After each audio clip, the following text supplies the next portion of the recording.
대표님들은 조세 포탈보다 세금 계산서 위반 혐의에 대해서 더 주의하셔야 되거든요.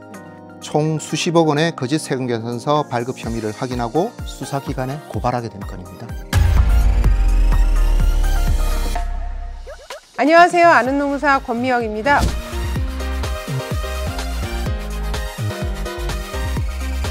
오늘은 세무조사 사례에 대해서 알아보도록 하겠습니다. 네, 권노무사 국세청 출신 세무자 좀 소개시켜 줄래? 라고 하시는 분들이 많으셔서 국세청 출신 조준섭 세무사님 모시고 오늘 알아보도록 하겠습니다. 세무사님, 자기소개 부탁드리겠습니다. 네, 안녕하십니까. 세무법인 스타텍스 강남지점 조준섭 세무사입니다.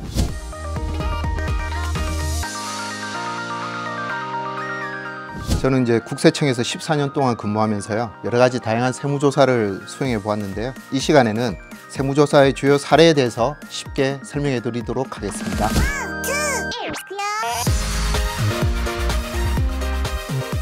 네, 세무사님 그 사례에 대해서 준비해 주셨잖아요. 네, 첫 번째 사례 소개해 주시겠습니까? 네, 첫 번째 사례는 차명계좌로 이체받은 소득을 은폐하기 위해서요, 이중장부를 이렇게 작성해 가지고 조세 포털로 고발된 사례입니다. 네네. 전체적인 걸 설명을 드리면요, 사업가 A씨는 예식장을 운영하는 사업자였습니다. 다수의 차명계좌를 활용해서 본인 계좌가 아닌 차명계좌를 통해 예식비를 이체받거나 예식 당일 축의금으로 현금 결제한 고객들에게 현금 영수증을 미발급하는 방법으로 수억 원을 포탈했거든요. 이를 은폐하기 위해서 이중장부를 또 작성하고 관련 계약서를 다 파기를 했었습니다. 혹시 노무사님은 차명계좌가 어떤 것인지 알고 계신가요?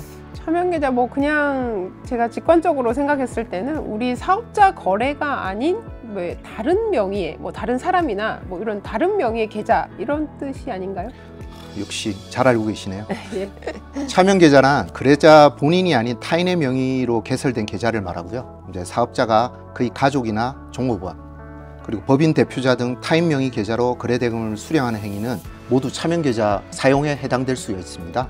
법인은 반드시 법인 명의 계좌를 사용해야 되고요, 법인 대표자 명의 계좌가 사업상 거래에 이용되었다면 이것 역시 차명계좌이기 때문에 주의가 필요합니다.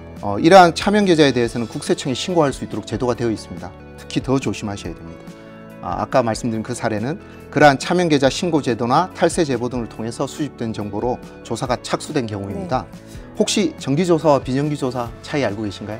지난 시간에 세무사님이 정기조사는 한 5년마다 이루어진다라고 말씀하셨고, 비정기조사는 말 그대로 비정기적이지만 이제 국세청 그 공무원들이 봤을 때 좀 의심이 된다, 이런 사업장을 대상으로 조사하신다, 이렇게 말씀해 주셨거든요. 네, 노무사님 이제 거의 세무조사 전문가 되셨습니다. 네. 정기조사는 이제 신고 성실도 분석 결과 불성실 혐의가 있는 경우와 신고서 및 재무제표 분석을 통해서 혐의가 있는 경우에 무작위 추출 방식으로 이렇게 표본조사 형태로 선정하는 거거든요. 즉 국세청이 보유하고 있는 컴퓨터 분석에 의해서 진행되는 겁니다. 비정기조사는 말 그대로 구체적인 탈세 제보, 탈루나 오류의 혐의가 인정될 만한 명백한 자료가 있는 경우에 국세공무원이 분석해서 착수하는 조사거든요. 가장 큰 차이점은 정기조사는 세무조사를 사전 통지하거든요.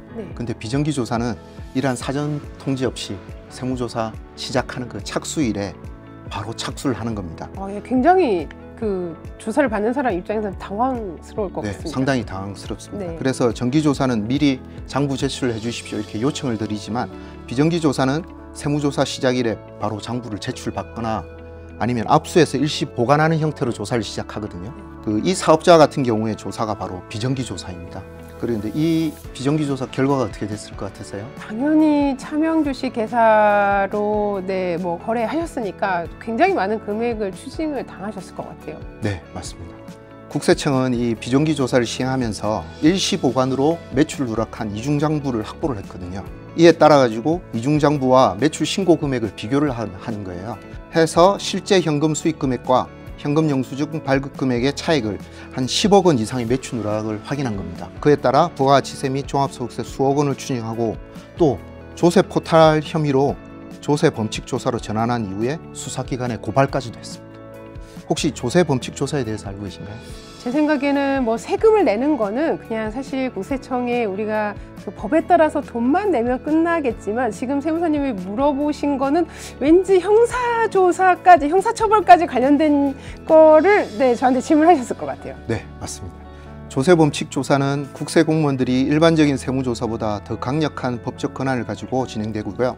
조사 결과에 따라서 형사처벌까지 이어질 수 있습니다. 조세 범칙 행위 주요 내용으로는 조세 포탈과 세금 계산서 위반이 있거든요. 조세 포탈은 말 그대로 세금을 고의적으로 회피하거나 줄이기 위해서 불법적인 행위를 한 것을 말하고요. 그에 따라서 이 사례는 차명 계좌를 활용하고 이중장부를 작성하는 등을 통해서 세금을 고의로 회피했다고 본 거거든요. 네. 따라서 국세청은 조세 포탈로 고발한 사례가 됩니다. 결국은 돈도 내고 내가 그 형사처벌도 받았다. 뭐 이렇게 정리할 수 있을 네, 것 그래서 같습니다. 정말로 차명 계좌 사용은 사업자분들은 주의를 하셔야 됩니다. 네. 그러면 이제 이어서 두 번째 사례 한번 설명해 주시겠어요? 네, 두 번째 사례는 미등록 사업자의 거래를 위장하기 위해서 거짓 세금 계산서를 발행한 사례입니다. 개인인 B 씨는 세금 계산서 자료상으로서 실물 거래 없이 거짓 세금 계산서를 발행하고 수수료를 수취한 사업자입니다. 보통 우리가 자료상이라 그러면요, 일정 대가를 받고 거짓 세금 계산서를 판매하는 사업자를 말하거든요. 이 B 씨는 세금 계산서 등 증빙이 없는 무자료 거래를 정상 거래로 위장하기 위해서 본인 명의의 거짓 세금 계산서를 발행을 하고 물품 대금을 수취하고요. 본인의 수수료 몫을 제외하고 현금을 인출하고, 바로 계좌로 줄 수가 없거든요. 현금을 인출하거나 제3자 명의의 계좌를 통해서 재화의 그 실공급자에게 지급했습니다. 이 거래에서 왜 이렇게 세금 계산서를 거짓으로 발행을 할까요? 실제로 사실 그 공급하신 분 입장에서는 그 내가 그 나의 매출이 드러나는 게 좀 싫어서 뭐 이런 이유일 것 같거든요. 네, 정확하십니다. 이 사례에서는 이제 실공급자가 자기 매출이 노출되는 게 싫었고, 그래서 B 씨한테 세금 계산서를 거짓으로 발행해주면 수수료를 얼마 비율로 지급하겠다고 이렇게 제안을 하잖아요.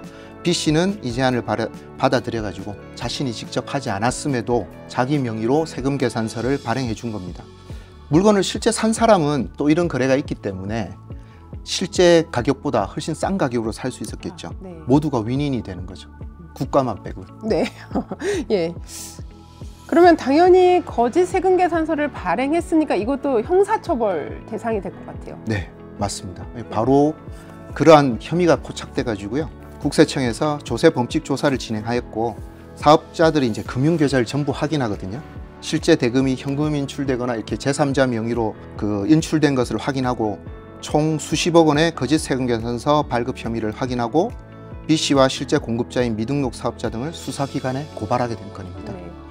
그 실거래가 아닌 그 세금 계산서 발행, 그다음에 뭐 수취 이런 거 굉장히 좀 무서운 거라고 볼 수 있겠네요. 우리 그 대표님들은 조세 포탈보다 세금 계산서 위반 혐의에 대해서 더 주의하셔야 되거든요. 네. 왜냐하면 조세 포탈로 조세 범칙 조사 대상으로 선정되는 경우는 조금 고의도 있어야 되고 매출 누락을 많이 해야 되잖아요.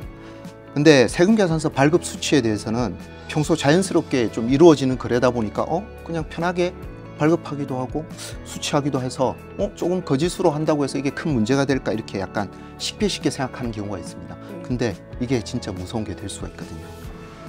금액이 또 별로 크지 않아 가지고 방심하는 경우가 있습니다. 누가 알겠어? 이 정도 금액이 나한테 크지 않은데 큰 문제 되지 않을까 이런 생각에 의해서 세금 계산서를 좀 쉽게 발행하는 경우가 많은데요. 이 세금 계산서는 정확하게 발행하고 수취하는 것이 제일 중요할 것 같습니다. 네, 오늘 세무조사 사례에 대해서 좀 설명해 주셨는데 사실 이거 말고도 굉장히 많은 사례가 있을 것 같긴 합니다. 네, 이런 두 가지 정도 사례 소개해 주시긴 했지만 이 유튜브를 보고 계신 분들이 또 많은 도움이 되시지 않을까 싶습니다. 네, 오늘 정보가 유익하셨겠죠? 네, 많은 도움이 되시길 바라고 구독과 좋아요 부탁드리겠습니다.